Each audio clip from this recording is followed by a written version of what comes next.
ছোট্ট একজন মানুষ, মাত্র বয়স 17-18 বছর। 18 বৎসরের এই যুবক, এমন একটা কন্ডিশন, 3 দিন না খাওয়া, পেটের মধ্যে খাবার নাই, 3 দিন না খাওয়া। কয়দিন? 3 দিন না খাওয়া। আল্লাহর ইবাদত, মুরাকাবা, মুশাহাদা, জিকির ফিকির, ইবাদত বন্দেগি করতে করতে হঠাৎ করে তার ক্ষুধা লেগে গেল। আল্লাহর কাছে আবেদন করলেন, রব্বুল আলামিন দয়া করে এই মুহূর্তে যদি একটু খাবার দিতেন তাহলে আমার দিলটা ঠান্ডা হয়ে যেত। হঠাৎ করে সেটা ছিল নদীর কূলে বসে ইবাদত। নদীর দিকে তাকায় দেখলেন একটা আপেল মতান্তরে একটি ফল, আপেল বা নাশপাতি ডুবতেছে আর উঠতেছে, ডুবতেছে আর উঠতেছে। যুবক ভাবলেন, এটাই হয়তো আমার আল্লাহর দেওয়া দান, 3 দিন পর আমাকে আমার মালিক হয়তো খাওয়াবেন। ঝাঁপ দিয়ে পড়লেন পানির মধ্যে, পানির ভিতরে ঝাঁপ দিলেন। ইরাকের ফোরাত অথবা দাজলা নদী। ঝাঁপ দেওয়ার পরে ওই ছোট্ট ফলটি নিয়ে দেখে আসলে তো ফলের অর্ধেক না, 4 ভাগের 1 ভাগ পচে গেছে। পানিতে ধুয়ে ফেললেন, 4 ভাগের 3 ভাগ পচে গিয়েছে, 1 ভাগ মাত্র ভালো ফল। 4 ভাগের 3 ভাগ পচে গেছে। পানির মধ্যে ধুয়ে পচা অংশ ফেলে দিয়ে এবার ক্ষুধার তাড়নায় আল্লাহর নিয়ামত মনে করে বিসমিল্লাহ বলে খেয়ে ফেললেন। খাওয়ার পরেই ভিতরে গিয়ে এবার আওয়াজ আসতেছে, ফলের মালিক যদি কেউ দাবিদার থাকে তাহলে কেমনে আমি আল্লাহর সাথে বুঝ দেব, কেমনে আল্লাহর কাছে জবাব দেব? এই ফল তো আমার মালিক দিয়েছেন সত্য, কিন্তু ফল তো এমনি এমনি আসে না। নিশ্চয়ই ফলের ভিতরে ফলের কোনো মালিক থাকতে পারে। মালিক যদি দাবি করে, ও মুখ, তুমি তো আমার গাছের ফল তুমি আমাকে না বলে খেয়েছ, ওই দাবি নিয়ে আমি আল্লাহর কাছে উঠতে চাই না। এই চিন্তা করতে করতে ফলকে কেন্দ্র করেন পাগলের মতো যেই দিক থেকে ফল ভেসে আসতেছিল সেই দিকে দৌড় দিতে শুরু করলেন। দৌড় দিচ্ছেন, হাঁটতেছেন। দীর্ঘক্ষণ হাঁটার পর দেখা গেল যেই ফল তিনি খাইলেন 4 ভাগের 3 ভাগ পচা, 1 ভাগ মাত্র ভালো ফল। ওই ফলের গাছ উপরে ডাল ঝুলে এসে নদীর উপর পড়েছে। তিনি ইতমিনান হলেন, তিনি কনফার্ম হলেন, তিনি নিশ্চিত হলেন এটাই হবে এই গাছের ফল, এই গাছটি সেই গাছ যে গাছের ফল আমি না বলে খেয়েছি। এইবার গাছের মালিককে খোঁজা শুরু করে দিলেন।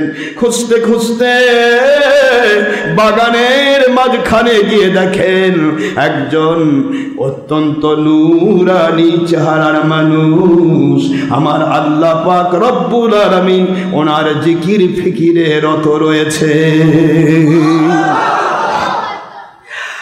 আল্লাহর ওলি চিনে, সুবহানাল্লাহ বলেন। আমার মালিক যেন বললেন, ও গো যুবক, মালিক ফলের মালিককে খুঁজতে তুমি যাও নাই, আমি আল্লাহর ভয় তোমাকে ওলি হওয়ার কারখানায় আমি আল্লাহ পাঠিয়ে দিয়েছি। আমার ভয় তোমাকে ওলি বানানোর জন্য পাঠাইছে। যেখানে গিয়েছ ওই জায়গাতে যাওয়া মানে হলো ওলির কন্ডিশন পাওয়া। তোমার তাকওয়াকে আমি আল্লাহ এমন ভাবে কবুল করলাম, আমি আল্লাহ পাক তোমাকে শ্রেষ্ঠ ওলির মর্যাদা দান করলাম। ছোট্ট একটা তাকওয়া, সামান্য একটু তাকওয়া, আল্লাহর ওলির কাছে গিয়ে চুপ করে বসে। ওলির জিকির ফিকির হওয়ার পর তাকাইলেন, বাবা কি বলতে চাও? যুবকটি বলে, হুজুর আপনার এই বাগানই সম্ভবত ফল হবে। আমি জানি না, সম্ভবত এই বাগানের ফল হবে। একটি ফল ভেসে গিয়েছিল, 3 দিন আমি না খাওয়া ছিলাম। আল্লাহর কাছে জিকির ফিকির করে ভেবেছিলাম এটা আল্লাহ পাকের দান, কিন্তু ফলটার 4 ভাগের 3 ভাগ পচা ছিল, 1 ভাগ আমি ধুয়ে খেয়ে নিয়েছি। এরপরে আমার ভিতরে আওয়াজ হচ্ছে, যদি এর মালিক কেউ থাকে দাবিদার, তাহলে আমি আল্লাহর কাছে কি জবাব দেব? এই জবাব দেওয়ার ভয়ে আমি খুঁজতে খুঁজতে আপনার এই ফলের বাগান খুঁজে পেয়েছি, আর এই ফলের বাগানে এসে আমি আপনাকে পেয়েছি। মেহেরবানি করে আপনি একটু দয়া করে বলুন, আমাকে কি ওই ফলের এই 4 ভাগের 3 ভাগ পচা একটি সামান্য একটু ভালো অংশ, এই ফলটুকুর দাবি কি আপনি ছেড়ে দেবেন? যদি আমাকে ক্ষমা করে দেন, মাফ করে দেন, তাহলে আমি ইতমিনান হব, আমি আশ্বস্ত হব, প্রশান্তি লাভ করব। আপনি দয়া করে আমাকে একটু এ সম্পর্কে একটু জানাবেন। আর যদি আপনি মাফ করতে না চান, এর জন্য আমার শরীর আছে, আমি যুবক, আমার ধন সম্পত্তি নেই, কিন্তু কাজ করার ক্ষমতা রয়েছে। আপনি যদি আমাকে কাজ দেন, যতদিন লাগবে আপনার এই দাবি পরিশোধের জন্য আমি কাজ করতে থাকি। একটু তাকান তো বাবা, আমি যে কথা বলছিলাম, ওই যে ফলের কথা মনে আছে আপনাদের? হ্যাঁ, যাক, তো ফলের কথা এইটুকুই বুঝবেন আমার আল্লাহ তাকওয়াকে কতটুকু ভালোবাসে। একটা ফলের কয় ভাগ পচা? 1 ভাগ ভালো। কয় ভাগ ভালো?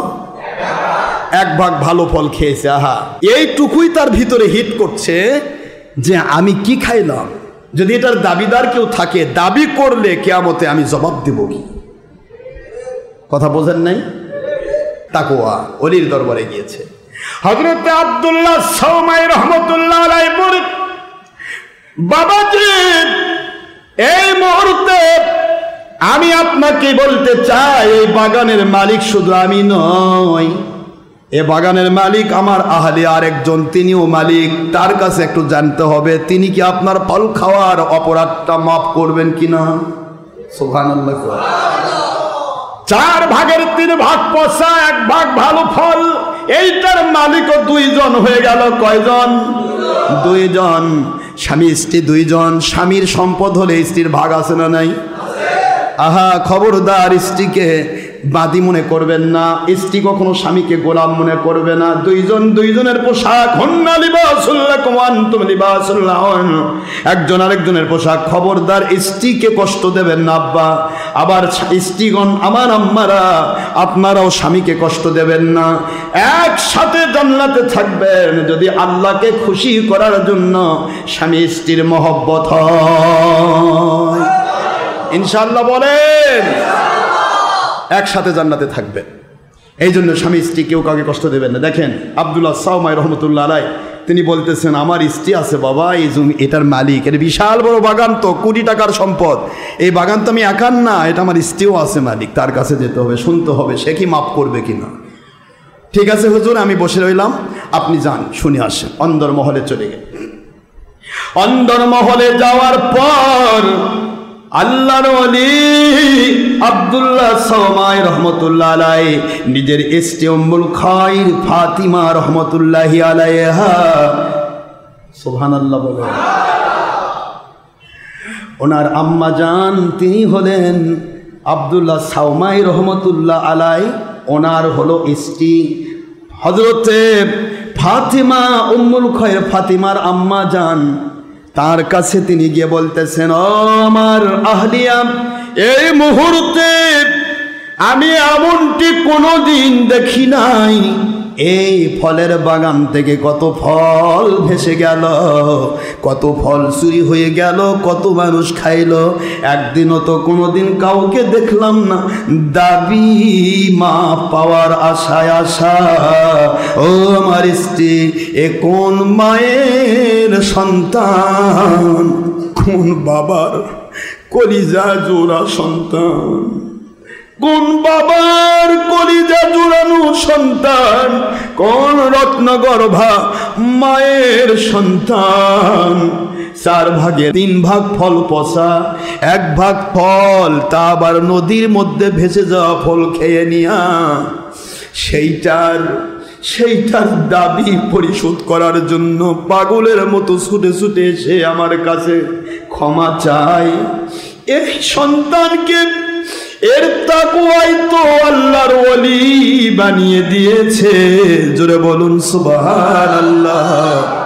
এমন ওলিকে তো ছেড়ে দেওয়া যায় না। আমার আহলিয়া, আমার আম্মা জান উম্মুল খায়র ফাতিমা রহমতুল্লাহ আলাইহার বয়স কত হলো? আহলিয়া বললেন, হুজুর ওনার বয়স কেবল মাত্র 2 বছর। কয় বছর? 2 বছর বয়স। 2 বছর বয়স। এই মুহূর্তে বিবাহ দেওয়ার মতো সম্ভব নয়।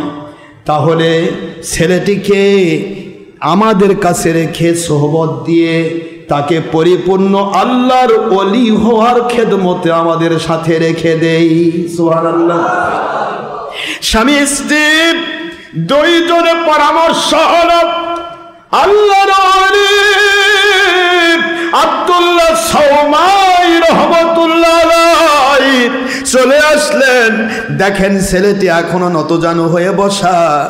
আল্লাহর অলির দিকে তাকিয়ে বলে, বাবাজি তোমার এই ফলের দায়, তোমাকে আমরা দায় মুক্ত করব, তবে তোমাকে বেঁধে রাখবো না, তুমি চলে যেতে পারো, আপত্তি নাই। কিন্তু শর্ত দুইটি আছে। 12 বৎসর এই পুরা বাগানের পরিচর্যার তত্ত্বাবধানের দায়িত্ব তোমাকে পালন করতে হবে। এর পাশাপাশি আমার সোহবতে থাকবে। এইটুকু যদি করতে পারো, এরপরে আমার আর একটা ছোট্ট শর্ত থাকবে। 12 বছর পর এই দুইটি শর্ত যদি মেনে নিতে পারো, তাহলে তোমার ফলের দায় মুক্তি দেওয়া হবে। না হলে দায় মুক্তি দিব না, কিন্তু আমরা তোমাকে পৃথিবীতে ধরবো না, তুমি চলে যেতে পারো, আপত্তি নাই, কিন্তু আমরা ক্ষমা করব না। সুবহানাল্লাহ। বেঁধেও রাখা হবে না, অ্যারেস্টও করা হবে না, মামলাও দেওয়া হবে না, তুমি ফিরি, তবে আমরা দায় মুক্তিটা এটা আমরা দেব না। আমরা স্বামী স্ত্রী দুইজন মন্তব্য করেছি, যদি তুই স্থির করেছি যদি 12 বছর তুমি আমার আন্ডারে থাকো, এই পুরা বাগানের পরিচর্যা তত্ত্বাবধানের দায়িত্ব পালন করো, আমার সোহবতে থাকো, এরপরে আমার এরপরে 12 বছর পর সেটা ছোট্ট একটা শর্ত থাকবে।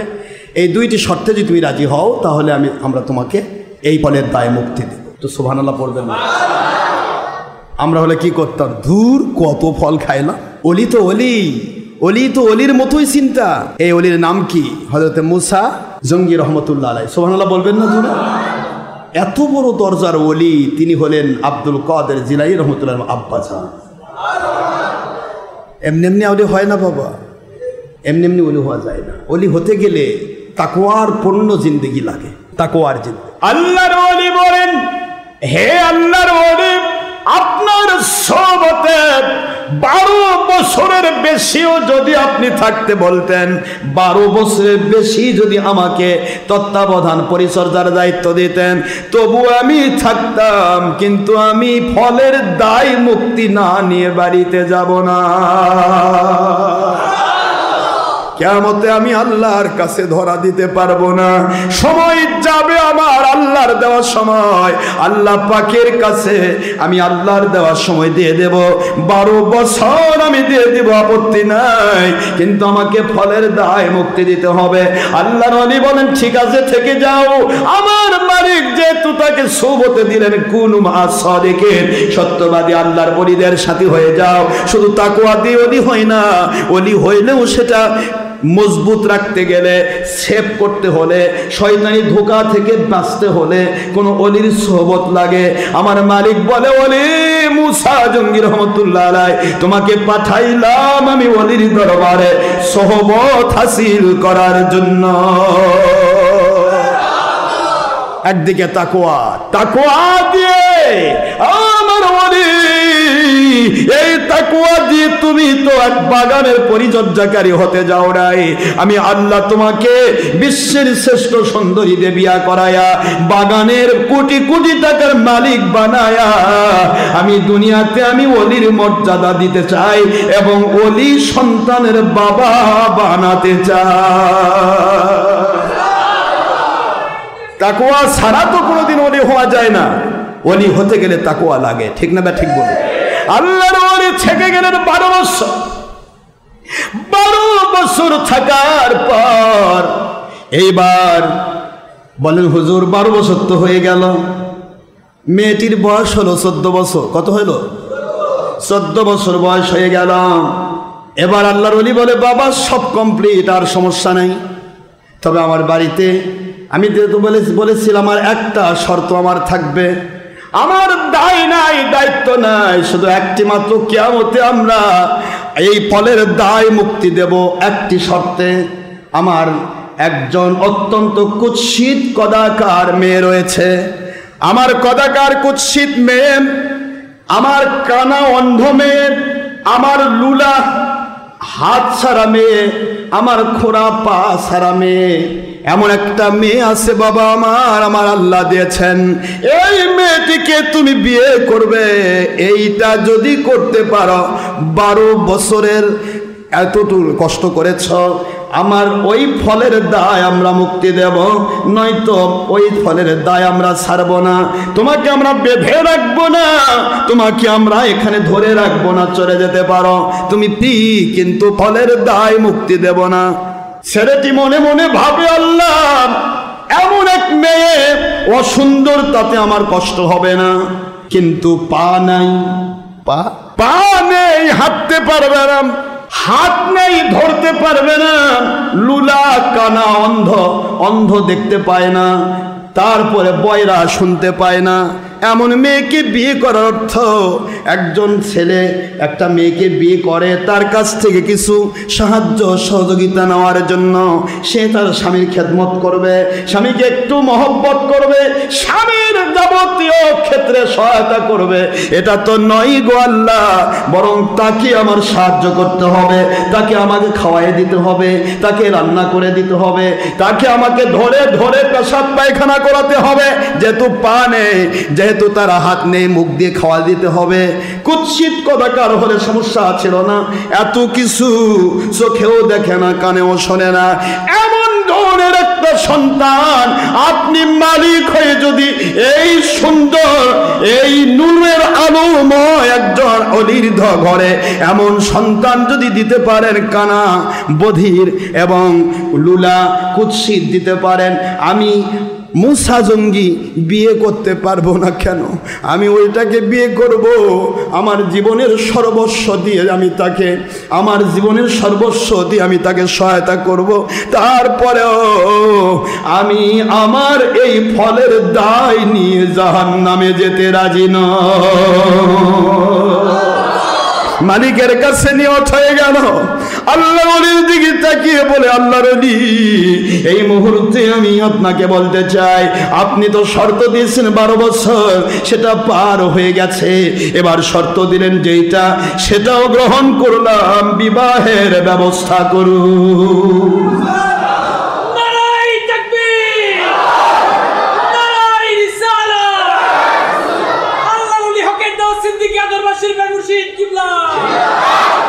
বিবাহের ব্যবস্থা করুন, আমি রাজি আছি।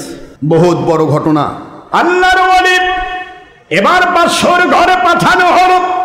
বাসর ঘরে ঢুকে কেবলমাত্র এক পা দিয়েছে, আল্লাহর নাম করে, আল্লাহ পাক যেই মেয়েটিকে বিয়ে করেছি তাকে খেদমত করতে হবে, খেদমতের আশায় গিয়েছেন। গিয়ে দেখেন কিসের লুলা, কিসের কানা, কিসের খোড়া, কিসের কুৎসিত, যেন আল্লাহর জমিনে জান্নাতের হুর নেমে এসেছে। এত জোরে বলতে হবে সুবহানাল্লাহ। বাবারা আমার, বড় কিছু চিন্তা নিয়ে দৌড়াবেন না, ছোট চিন্তা নিয়ে দৌড়াবেন। বড় যদি পান আপনার কলিজা ভরে যাবে, আর বড় চিন্তা নিয়ে গেলেন শুধু পাইছেন, কলিজাতে শান্তি আসবে না। ঠিক না বা ঠিক বলুন? আল্লাহর ওলি চিন্তা করেছিলেন, আমি যেই মেয়েটিকে বিয়ে করব তাকে সাহায্য করব, সে বিকলাঙ্গ, সে প্রতিবন্ধী, তার কিছুই নাই, আমি তাকে সাহায্য করব। গিয়ে দেখেন যেন আল্লাহর হুর জমিনে নেমে এসেছে। এইটা দেখেন ঠিক যেন কারেন্ট শক খাওয়ার মতো পিছনে সেট করলেন। পিছনে দিকে ফিরে এসে আল্লাহর কাছে কাঁদে আর বলে, আল্লাহ আর কত পরীক্ষা আমার নেবেন? এই মুহূর্তে কুৎসিত কদাকার মেয়ের কাছে আসলাম, বসে আছে হুরপরি, এটা নিশ্চয় আমার স্ত্রী নয়, এটা অন্য কেউ হয়তো হবে। এই জন্য তিনি দৌড় দিয়ে দরজা পার হয়ে চলে আসতেছেন, না জানি আমার গুনাহ হয়ে যায়। আব্দুল্লাহ সাওমাই রহমতুল্লাহ আলাইহি দরজার পাশে দাঁড়ানো, তিনি বললেন, বাবা আমি বুঝতে পেরেছি এমন কোন ঘটনা একটা ঘটবে। আমি তোমার স্ত্রীকে বলেছি বিকলাঙ্গ, লোলা বলেছি জীবনে কোনো পরপুরুষের গায়ে তারা হাত পড়ে নাই। আমি বলেছি খোরা পরপুরুষ পর্যন্ত আমার মেয়ে কোনোদিন হেঁটে যায় নাই। আমি বলেছি কুৎসিত পৃথিবীর কোনো পরপুরুষ আমার মেয়ের চেহারা তো দূরের কথা, শরীরের অঙ্গের একটি অংশ কোনোদিন দেখে নাই। এই জন্য বলেছি কুৎসিত। আমি কানা বলেছি কোনো পরপুরুষ আমার মেয়ে শোনে নাই।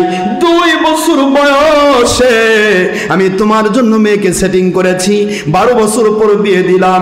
এর ভিতরে আমার মেয়ে আমার বাড়ি থেকে বের হয় নাই। একটু জোরে বলতে হবে সুবহানাল্লাহ। আমার মেয়ে পরপুরুষ দেখে নাই, এই জন্য কানা বলেছি পরপুরুষের কোনো কণ্ঠ শুনে নাই। এই জন্য আমি তাকে বধির বলেছি। আসলে বাবা আমার আল্লাহ রাব্বুল আলামিন আমার মেয়েকে আমার আল্লাহর নিয়ামত হিসেবে নাজিল করেছে। আমার বাবাজিরা আল্লাহর ওলি আমার মালিক বললেন, ওলি রে আমি এমন সুন্দর হুর করে দেব, সারা কোটি কোটি টাকার মালিক বানায় দেব। 3 দিন না খাওয়া সন্তান তুমি, একটা ফলের অংশ খাইতে গিয়া এই দাবি নিয়ে তাকওয়া অবলম্বন করে আমি আল্লাহকে খুশি করার জন্য তুমি যখন দৌড় দিয়েছ, আমি খুশি হয়ে দুনিয়া এবং আখিরাতের সকল মর্যাদা তোমাকে দান করেছি। পুরা বাগানের তিনি মালিক হয়ে গেলেন। সুবহানাল্লাহ বলবেন না? বিবাহ হয়ে গেছে। এবার আপনারা বলেন তো এরকম মেয়ে এখন পাওয়া যাবে? কথা বলেন, পাওয়া যাবে? যাবে না, কখনোই সম্ভব নয়। এভাবে সম্ভব নয়, এভাবে সম্ভব নয়। আল্লাহর ওলি তো ওলি। সেই গড়ে আমার আল্লাহ পাক সেই উম্মুল খায়র ফাতিমা রাদিয়াল্লাহু আনহা ওনার ভিতরে যে সন্তান দান করলেন তা হলেন আব্দুল কাদের জিলানী রাহমাতুল্লাহ। আপনারা বুঝতে পেরেছেন তাকওয়ার মূল্য আছে না নাই? আলহামদুলিল্লাহ।